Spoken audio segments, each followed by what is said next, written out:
예수님의 이름 두 번째, 기묘자, 경이로움을 회복하라. 이것이 오늘 말씀의 주제입니다. 하나님께서는 일찍이 이사야 선지자를 통하여 이 땅에 오실 메사이아, 메시아 예수님의 이름을 공표하셨습니다. 이름 굉장히 중요합니다. 고대 근동에서 이름이라고 하면 그 사람의 전체고 그 사람의 능력의 모든 것입니다. 그래서 그 사람의 본명, 이름을 제대로 안다라는 것은 그 사람의 모든 것을 내가 같이 할 수 있다라는 의미였습니다. 그래서 이름의 의미는 너무나 크고 그 이름의 비밀을 잘 아는 것이 너무나 중요합니다. 하나님이 메시아의 이름을 이사야 선지자를 통하여서 말씀하셨는데 그것이 오늘 본문에 나온 것처럼 기묘자, 모사, 전능하신 하나님, 영존하시는 아버지, 평강의 왕, 이렇게 예수님의 이름을 구체적으로 묘사했습니다. 그런데 그 예수님의 이름의 첫 번째가 뭐냐 하면은 기묘자라는 것입니다. 많은 이름들 중에 기묘자를 제일 먼저 말씀하신 것은 이것이 제일 중요하고 의미 있기 때문에 그렇습니다. 예수님의 기묘하심의 마음이 없잖아요. 그러면 그 뒤에 나오는 예수님의 모사, 전능하심, 영존하신 평강이 따라올 수가 없습니다. 놀라움, 기적, 경이로움, 이 기묘자가 모든 것을 이끌어 나가는 것입니다. 성령 충만한 사람, 신앙의 고수의 특징이 뭐냐면 이 가슴에 예수님의 기묘함, 경이로움이 가슴 속에 있다라는 것이죠. 예수님의 이름 자체가 놀라움, 원더풀입니다. 우리는 이 의미를 보면서 우리 가슴에 잃어버린 경이로움을 회복하는 귀한 주님의 예배 되기를 주 예수의 이름으로 축원합니다. 먼저 경이로움이란 무엇인가? 다시 본문 9장 6절 보겠습니다. 이는 한 아기가 우리에게서 낳고 한 아들을 우리에게 주신 바 되었는데 그의 어깨에는 정사를 메었고 그의 이름은 기묘자라, 모사라, 전능하신 하나님이라, 영존하시는 아버지라, 평강의 왕이라 할 것임이라. 기묘자, 예수님의 이름이 기묘자. 헬라어로서는 히브리어로서는 펠레, 놀라운 분, 경이로운 분, 그리고 경이로움을 주는 분, 경이로움을 만들어주는 분, 그게 바로 펠레입니다. 이 경이로움에 대한 여러 학자들, 여러 신학자들, 여러 사람들의 견해가 있을 것입니다. 저는 이렇게 봅니다. 경이로움이란 당연해 보이는 것이 당연한 것이 아니라는 것을 깨닫고 감탄하는 것입니다. 당연한 것이 아니었어요. 너무나 뻔하고 당연해 보이는 것이 당연한 것이 아니었구나. 이것은 정말 감사의 제목이었구나 하며 감탄하는 것, 그거를 경이로움이라고 합니다. C.S. 루이스 이래로 참 아름다운 신학자이자 기독교의 아름다운 변증학자 중에 라비 제컬라이어스라고 있습니다. 권해주고 싶은 사람입니다. C.S. 루이스와 같이 굉장히 지성적으로 주님을 받아들이고 지성의 정직함을 손상하지 않으면서 하나님을 감동스럽게 발견하고 전하고 있는 사람 라비 제컬라이어스. 그의 책 중에 경이로움이라는 책이 있습니다. 그 책에 경이로움을 이렇게 정의하고 있습니다.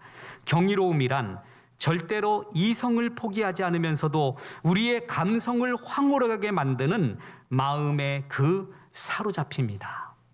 우리가 흔히 경이로움 그러면 감정을 생각해요. 감정적으로 놀랍다, 맛있다, 멋있다 이런 걸 느끼는 거를 경이로움이라고 생각하는데 그것은 한 부분이라는 것이죠.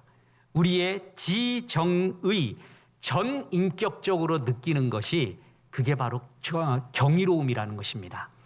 우리는 많은 사람들은 경이로움을 느끼는 것을 무지에 근거한다라고 착각하는 경우가 많습니다. 다시 말해서 무지한 야만인을 도시에 데리고 오면 빌딩을 보고 자동차를 보고 햄버거를 먹고 얼마나 놀라겠느냐.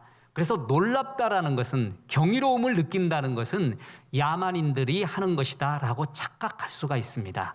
이미 다 알고 있는 나는 그런 거에 놀라지 않는다 이렇게 착각합니다. 그것은 정말 바보스러운 말입니다. 진짜 알잖아요. 참 지식이 쌓이잖아요. 그러면 내가 모른다는 것을 압니다.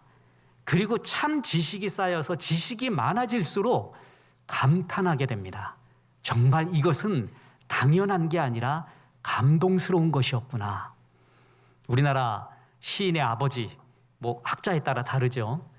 시인이라고 하면은 이 사람을 통과해야 되는 그 정도로 참 이론과 실전에 강했던 김수영이라는 시인이 있습니다. 그 김수영이 시의 형이상학, 시의 정신의 꼭대기에 뭐가 있냐 하면은 모호성이 있다고 했습니다. 전 그 말이 굉장히 감동스럽습니다. 많이 알면 알수록, 느끼면 느낄수록 모르겠구나.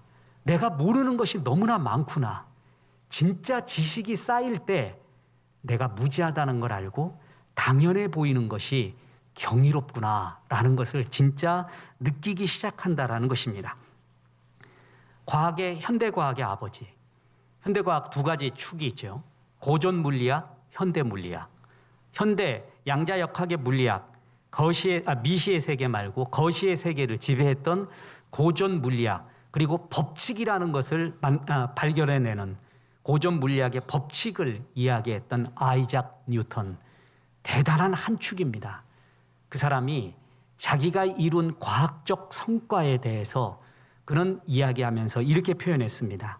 내가 보기에 나는 해변에 놀면서 진리의 대양은 내 앞에 완전히 미지로 남겨진 채 때때로 보통보다 좀 더 매끄러운 조약돌이나 예쁜 조가비를 찾으려는 아이와 같았다. 내가 발견한 것은 진리의 대양 앞에서 조그만 조약돌 하나, 하얀 조가비 하나 발견한 거에 불과하다라는 것이에요. 현대 고전 물리학의 아버지가 그렇게 이야기하면서 내가 발견한 건 지극히 일부분의 하나를 본 것뿐이다. 현대 물리학의 또 최고봉 중에 하나인 알버트 아인슈타인은 이런 말을 했습니다. 우리가 경험할 수 있는 가장 아름다운 것은 신비로운 것이다. 그것을 알지 못하는 자는 더 이상 놀랄 수 없고 더 이상 경탄할 수 없고 죽음과 같으며 불 꺼진 양초와 같다. 자기는 사람의 행복의 근원, 과학의 근원이 경탄에 있다라는 거예요. 야, 이게 뭐야? 도대체 이게 어떻게 이런 일이 있지? 그 경탄스러움이 가슴에 있는 사람, 그 사람이 진짜 멋진 자고 그 경이로움이 있는 사람이 행복한 사람이라고 말하는 것입니다. 다시 말합니다. 경이로움이란 당연해 보이는 것이 당연한 것이 아니라는 것을 깨닫고 감탄하는 것입니다. 이것이 예수님의 이름이었습니다. 예수님은 경이로움을 가진 분이었습니다. 다시 보겠습니다. 9장 6절. 이는 한 아기가 우리에게 낳고 한 아들을 우리에게 주신 바 되었는데 그의 어깨에는 정사를 메었고 그의 이름은 기묘자라 모사라 전능하신 하나님이라 영존하시는 아버지라 평강의 왕이라 할 것임이라. 기묘자, 원더풀.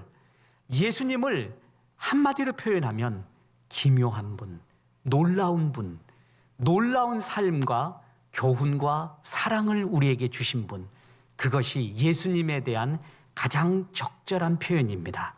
그분의 탄생은 얼마나 원더풀합니까?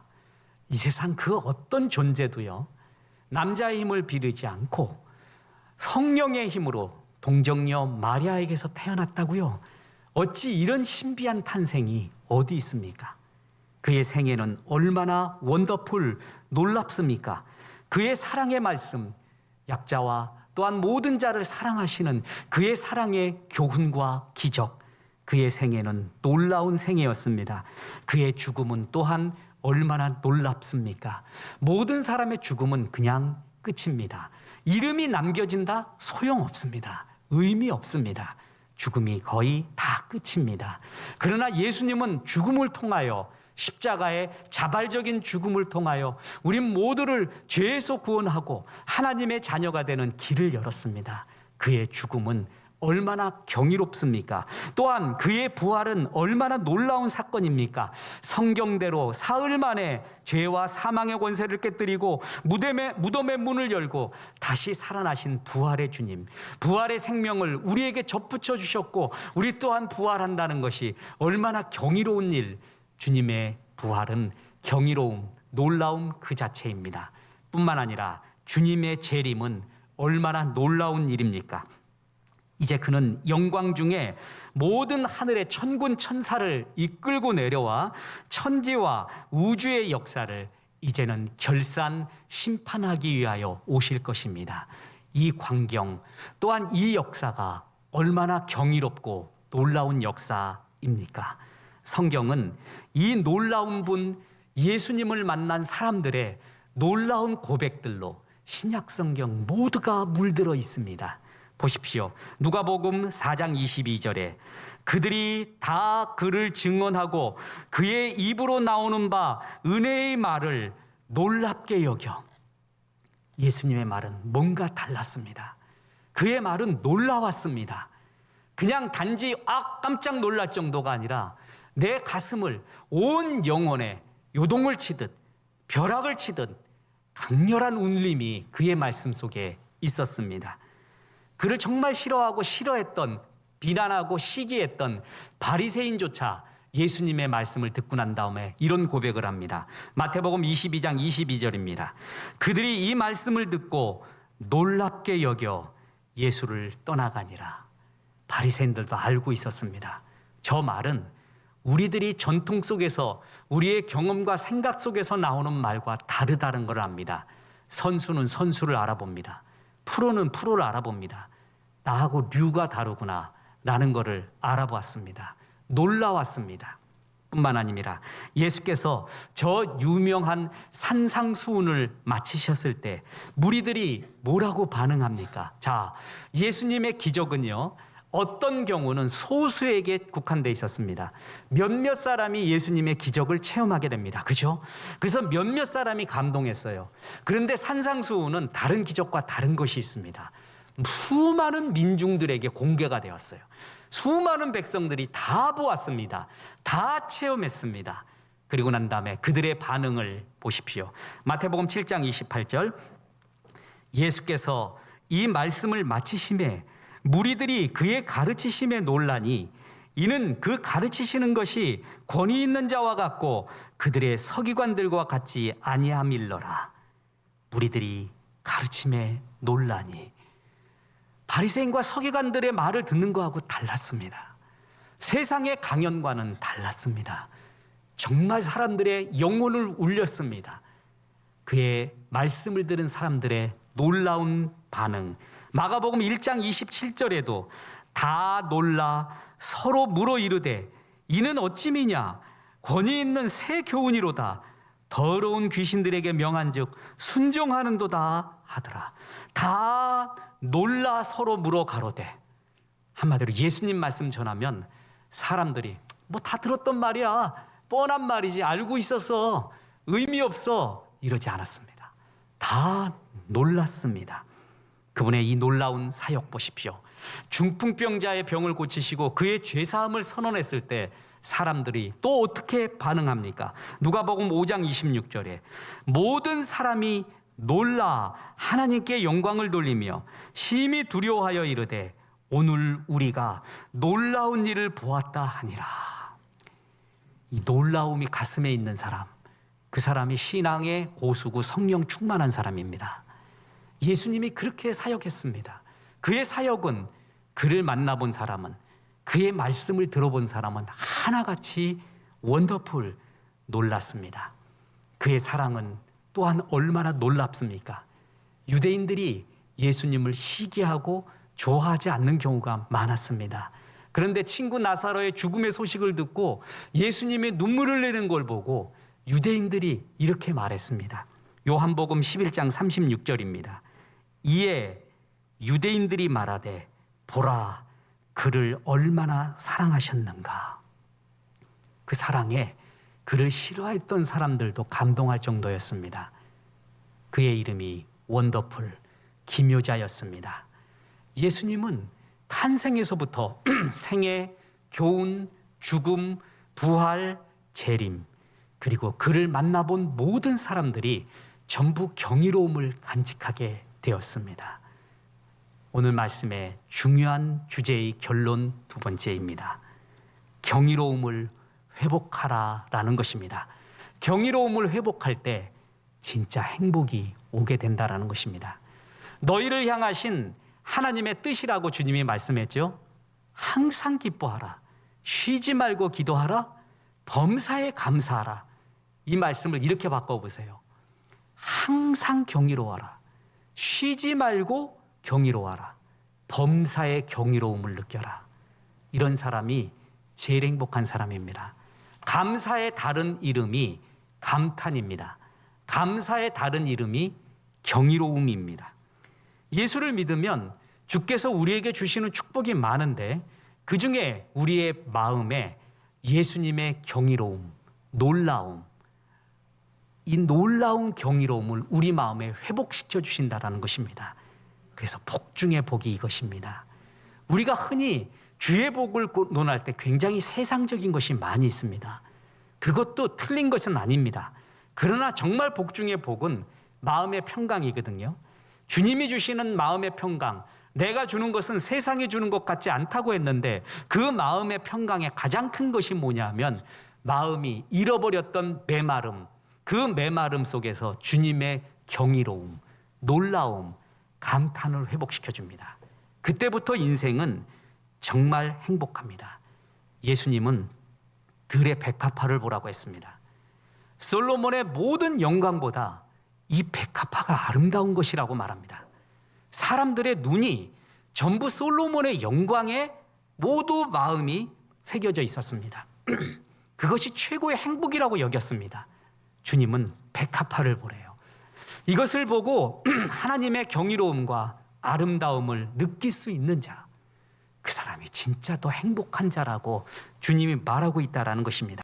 엊그제 정용호 집사님, 박주리 권사님, 서초동 청계산 밑에 텃밭 해놓은 거에 가서 예배드리고 식사 만나게 고기 구워 먹고 왔습니다. 얼마나 신나는 힐링의 시간이었는지 모릅니다. 근데 정용호 집사님이 일로 와보래요. 그래서 가보니까 호박이 하나 열렸는데 그놈의 호박이 이렇게 길쭉해야 되는데 감자만 해, 감자. 아직도 열린 게 아니에요. 그런데 그렇게 신기하고 좋은가 봐. 이거 좀 보래요, 목사님. 시장에서 수없이 보아왔던 호박이 있잖아요. 그건 감동 없습니다. 내가 길러봤어요. 그 텃밭에서 씨를 심었더니 진짜 자라나고 있어요.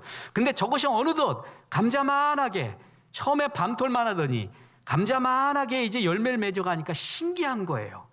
신비로움, 경이로움, 그게 행복이에요. 그게 가슴에 있는 사람, 그게 진짜 행복한 사람이고 고수예요. 주님은 그래서 그것을 우리에게 다시 한번 회복시켜주고 싶었습니다. 그런데 이생의 자랑, 육신의 정력, 안목의 정력, 이생의 자랑 때문에 마음 다 뺏겨가지고 그 경이로운 마음을 많이 잃어버리게 되었다라는 것이죠. 중세의 아름다운 신학자인 토마스 아퀴나스, 무감각이 악이다라고 했습니다. 모든 악의 시작은 무감각 때문에라요. 버틀란트 러셀은 뭐라 했냐면 인간 죄의 절반 이상이 권태 때문에 나온대요. 감각이 없는 거예요. 좋은 거를 좋은 걸로 못 느끼는 거예요. 더 짜릿한 걸 원하는 거예요. 이걸로 만족을 못 해요. 그게 권태의 의미거든요. 그러니까 인간 죄의 절반이 권태, 무감각 때문에 나온다. 토마스 아퀴나스도 맞아요. 모든 죄악은 무감각에서 나온다. 감사가 없어요. 감동이 없어요. 조금 더 이것 갖고 안 돼, 이것 갖고 안 돼. 이 음식 갖고 안 돼, 이 음식 갖고 안 돼. 이 소유 갖고 안 돼, 이것 갖고 안 돼. 그게 죄악의 근원이고 사람의 행복을 다 뺏어가고 있다라는 것입니다. 예수님도 이렇게 말했습니다. 마태복음 11장 16절에서 이 세대를 무엇으로 비유할까? 비유하건대 아이들이 장터에 앉아 제 동물을 불러 이르되 우리가 너희를 향하여 피리를 불어도 너희가 춤추지 않고 우리가 슬피 울어도 너희가 가슴을 치지 아니하였다 함과 같도다. 피리 불면 춤춰줘야 돼요. 가슴 치며 울면 같이 울어줘야 되잖아요. 이 마음이 다 감각이 없어져 버렸어요. 왜 다윗을 하나님 마음에 합했는가 하면 언약궤가 다윗성으로 들어오자 그는 춤을 출 줄 알았어요. 그렇게 좋아했어요. 그렇게 신이 나 했어요. 어린아이의 마음이 그에게 있었다라는 것입니다. 그래서 하나님께서는 너희에게 회복시켜야 되는 마음이 이 어린아이의 같은 마음이다. 그래서 천국은 이와 같다라고 표현할 정도였습니다. 보십시오. 마태복음 18장 3절에 이르시되 진실로 너희에게 이르노니 너희가 돌이켜 어린아이들과 같이 되지 아니하면 결단코 천국에 들어가지 못하리라. 이때 천국은, 예수님이 말하는 천국은 거의 두 가지 개념이 있습니다. 예수 믿고 구원받는 구원의 차원의 천국, 또한 현실적인 행복의 천국, 이 두 가지 차원이 있는데 어린아이와 같을 때 이 천국이 소유가 된대요. 어린아이의 여러 특징 중에 하나가 부모에 대한 절대 의존이 있죠. 절대 의존 감정이 어린아이의 특징이에요. 구원받으려면 하나님께 절대 의존해야 됩니다. 그래서 믿음으로 구원받죠. 또 하나 어린아이의 특징이 뭡니까? 경탄, 경이로움, 놀라움이 있습니다. 진짜 인생 행복하려면, 천국 같은 삶을 살려면 주님, 육신의 정력 이거 갖고 안 됩니다. 안목의 정력 이거 갖고 안 됩니다. 이생의 자랑 이거 갖고 안 됩니다. 평생 먹어도 안 됩니다. 평생 그거 다 소유해도 안 됩니다. 족함이 없습니다. 다 헛됩니다. 진짜 행복은 마음의 경이로움, 감탄, 감사가 회복되는 거예요. 주님은 그래서 어린아이와 같은 감탄을 회복하라고 말했습니다. 애들 보십시오. 뭐든지 다 경이롭습니다. 이게 뭐야, 이게 뭐야 항상 말하죠. 엄마 이게 뭐야, 이게 뭐야, 이게 뭐야. 이게 뭐야가 히브리어에 그대로 나와요. 성경에. 그게 만후입니다. 만후. What is this? 이게 뭐야? 하늘에서, 하늘의 신비의 음식이 내려와요. 그 황량한 벌판에 이슬같이 쌓였어요. 이게 뭐야? 만후. 그게 만나의 의미고 만나의 이름 그 자체가 됐습니다. 이스라엘 백성이 처음에 감동했습니다. 그런데 처음 보세요. 우와, 이게 뭐야? 그러더니 이게 뭐야, 이게 또. 이게 뭐야, 또. 또 만나네. 지금도 스팸, 내일도 스팸. 이 스팸이라는 말이 거기서 나왔잖아요. 스팸 계속 똑같은 깡통 먹느냐, 우리가. 만나를 스팸처럼 취급하면서 타락이 시작이 됩니다. 감각이 없어지며, 와, 이게 뭐야 라는 감동이 없어지면서 교만이 시작이 되고요. 매력이 없어집니다. 행복이 없어지고 하나님과 떠나기 시작했다라는 것입니다. 근데 어린아이의 특징은 뭐예요? 그 감동을 항상 갖고 있죠. 그래서 왜 그런 말이 있습니다. 젊었을 땐 바다 들어가서 논다. 나이 들면 바닷가에서 논다. 더 나이 들면 애들이 바닷가에서 보는 거 보고 논다. 나는 안 들어가는데 애들이 노는 것도 그렇게 좋아요. 애들이 경탄이 있거든요. 바다 보고 소리를 질러요. 나는 벌써 그 감동이 잃어버렸어요. 근데 애들이 그런 걸 보니까 나도 회복이 되는 거예요. 특히 내 새끼가 그러니까 좋아 죽겠어요. 아버지가 아빠로서 저 마음, 나도 저랬는데 내 애가 저렇게 감동스럽게 사는 거 보니까 너무 좋은 거예요. 그래서 지금은 바닷가에 가서 애들 노는 것만 봐도 즐겁잖아요. 감동이 있는 사람은 옆에만 있어도 좋아요. 이 세상에 참 복 있는 사람이 감동이 있는 사람이에요. 그런 사람이 고수예요. 늙지 않는 사람이에요. 늙어도 매력을 가지고 있는 사람입니다. 아이들과 같은 사람 말입니다. 자, 아이들 동요 중에 여러분 이거 아세요? 반짝반짝 작은 별 아름답게 비추네. 번역을 정말 잘못했어요. 나 같으면 그렇게 번역 안 합니다. 이 원어에 보면 뭐예요? Twinkle twinkle little star. 그 다음에 뭐라 그랬어요? How I wonder what you are. 야, 반짝반짝 작은 별, 아름답게 빛나는 애가 아니라 반짝반짝 작은 별. 네가 누군지 궁금하구나. 너는 누구니? 너는 정말 경이롭구나. How I wonder what you are. 반짝반짝 작은 별, 너는 정말 경이롭구나. 그게 원래 의미입니다. 그걸 별을 보고 How I wonder what you are. 너 도대체 누구니? 어떤 존재니? 왜 그렇게 빛이 나니? 이런 경이로움을 가진 자, 그게 어린아이의 같은 마음을 가진 자고 다윗의 마음이고 시인의 마음이고 하늘 시인 예술인의 마음이고 주님이 우리에게 회복시켜주고 싶은 마음이고 소개해주고 싶은 좋은 시인 중에 하나가 윌터 휘트만입니다. 자연에 대한 시를 참 많이 썼죠. 그의 시 중에 이런 것이 있습니다. 나는 하나님이 보낸 편지가 길거리 여기저기에 떨어져 있는 것을 발견했다. 그리고 편지마다에는 하나님의 이름이 적혀 있었다. 아유, 잘 써. 아무튼 모든 것에 하나님의 편지를 받대요. 일상적인 모든 거에서 주의 사인이 담긴 주의 엽서를 보았다고 합니다. 이런 마음을 가진 자, 이 자가 행복하죠. 오늘 점심 이거밖에 안 되나? 또 다른 거 갖고 와. 이거밖에 안 되나? 우리나라엔 요리사 이거밖에 없는가? 그래서 3년 동안 세 끼를 다 다른 걸 먹어도 진시황의 마음은 기쁨이 없습니다. 그러고도 죽기는 되기 싫어해갖고 불로초라도 구해오라고. 그 마음이 행복하겠습니까? 김치국물 하나 먹어도, 칼국수 하나 먹어도 그렇게 좋아하고, 그게 행복이죠. 정말 행복이에요. 그리고 주님이 부르면 가볍게 가는 거예요. 그래, 그냥 가면 되지 뭐. 하나님 은혜로 여기 잘 살았어. 이제 낙엽처럼 나비처럼 주 앞에 영원히 주님과 함께 있으면 되지.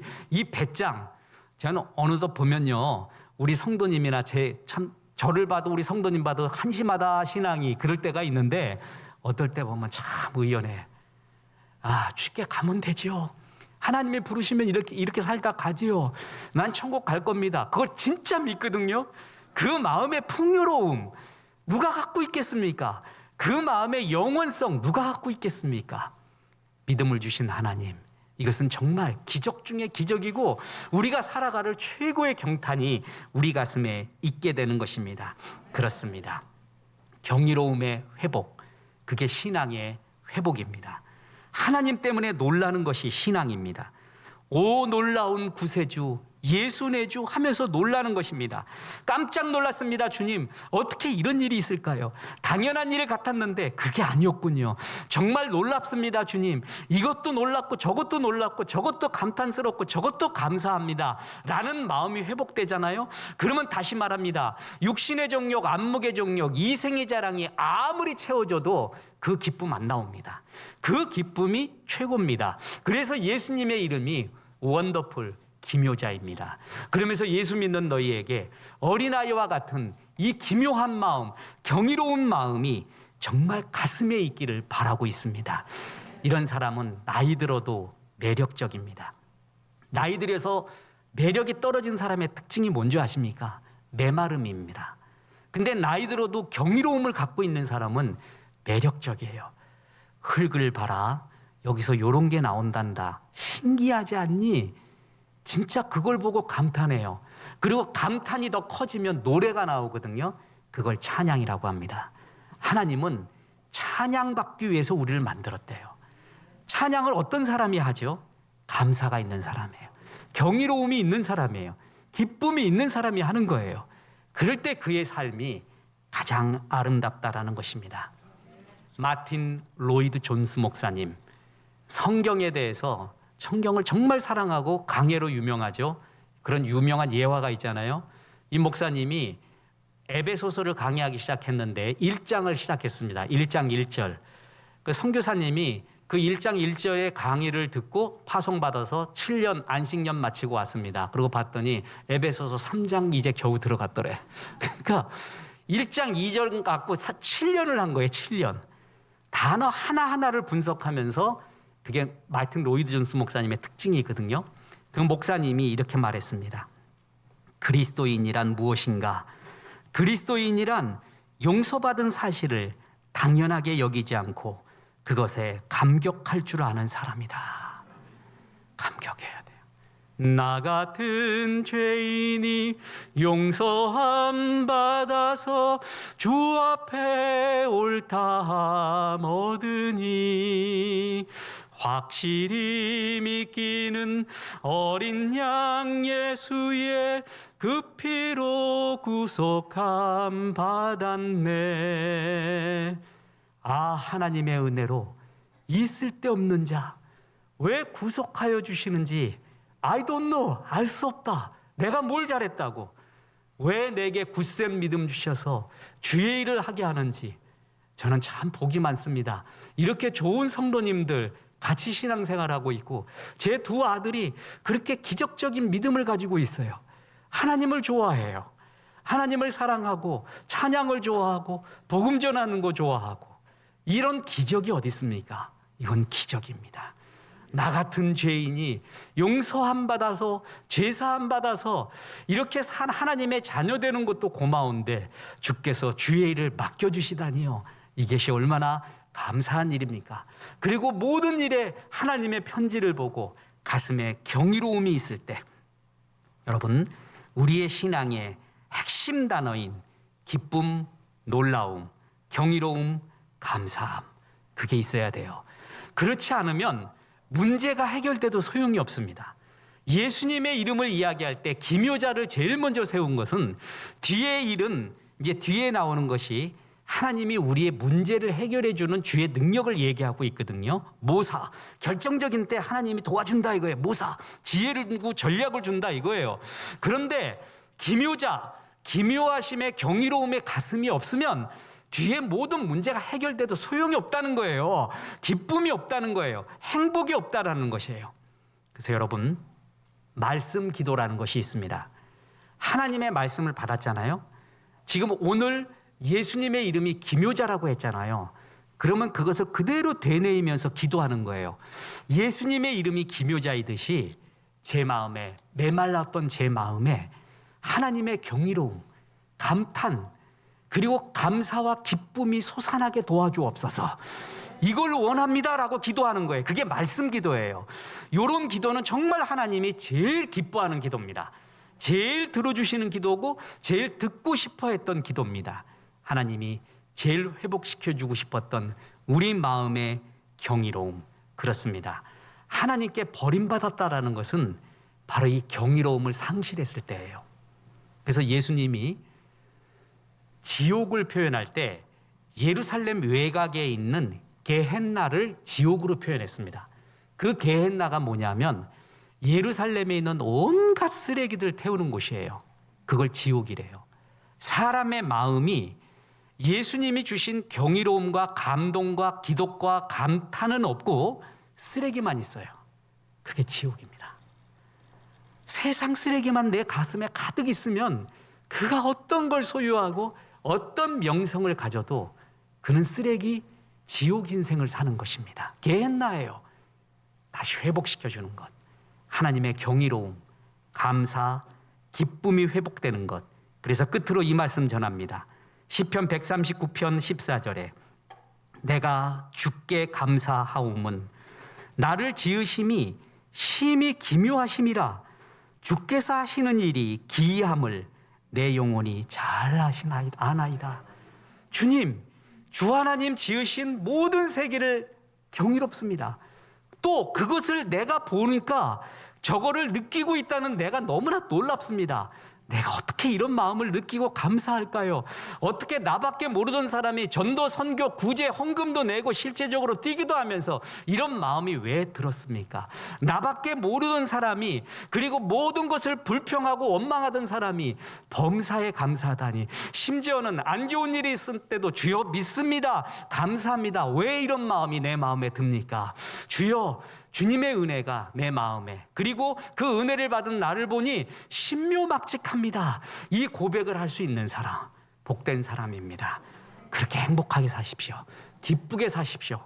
그러다가 주님이 언젠가 부르면 가볍게 가십시오. 그리고 전도, 선교, 구제하며 이 기쁨을 같이 나눠주는 축복의 통로가 되십시오. 그것이 우리 인생의 가장 큰 행복입니다. 이런 경이로움이 우리 가슴에 회복되기를 주 예수의 이름으로 축원합니다.